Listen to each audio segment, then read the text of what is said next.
After the U.S. Senate passed legislation early this morning to avoid a last-minute shutdown. Now, this move follows action by the House that happened Friday. Even though the measure passed with bipartisan support in the lower chamber, it may come at a price for House Speaker Mike Johnson. Willie James Inman has more from Capitol Hill.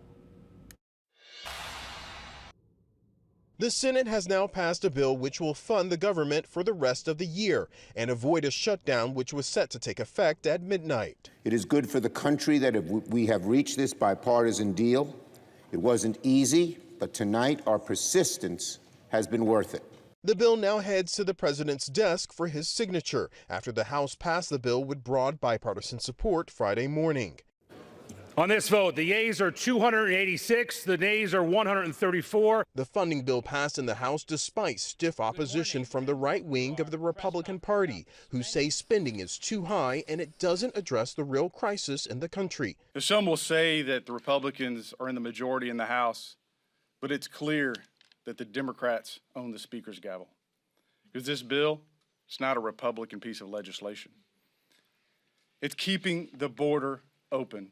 The last time Republicans passed a spending bill over the objections of the far right, it cost House Speaker Kevin McCarthy his job. And history may be about to repeat itself with current House Speaker Mike Johnson. This is basically a warning. Georgia Congresswoman Marjorie Taylor-Greene filed a motion to vacate the Speaker's chair. It's time for us to go through the process, take our time, and find a new Speaker of the House that will stand with Republicans and our Republican majority instead of standing with the Democrats. Johnson says he's not concerned. I don't operate in fear, no. We have to do the job and we have to govern, and that's what we're doing day by day. House members are going on a 2-week recess, which could give Johnson time to convince Greene to withdraw the motion.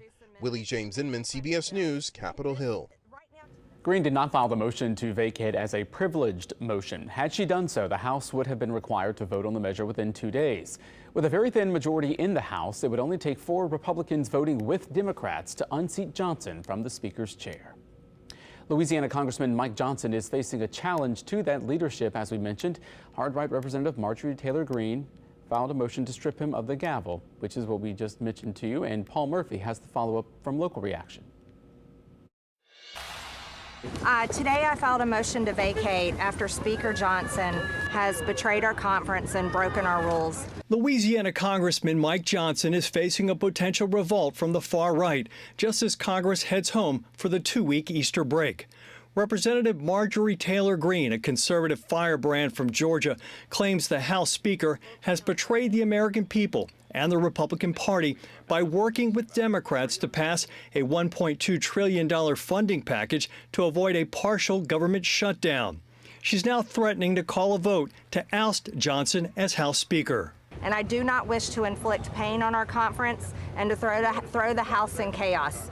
But this is basically a warning. Congressman Troy Carter, a New Orleans Democrat, called Greene's effort to block a bipartisan effort to fund government unfortunate and reckless. And for her to castigate the Speaker, who happens to be a member of her party, it shows the dysfunction within that band of bandits, if you will, who are standing in the gap to try and block progress. Political pollster Ron Fauché doesn't believe Greene has the support to remove Johnson from the speakership. One of the main reasons why they would not vote, I think, to vacate Mike Johnson's position as Speaker is they would have no one else they could agree upon to elect as the new Speaker. Congressman Carter is clear where he stands on the issue. I'm not going to side with Marjorie Taylor-Greene. You can believe that. This is the same political maneuver that ended up removing the last Republican Speaker,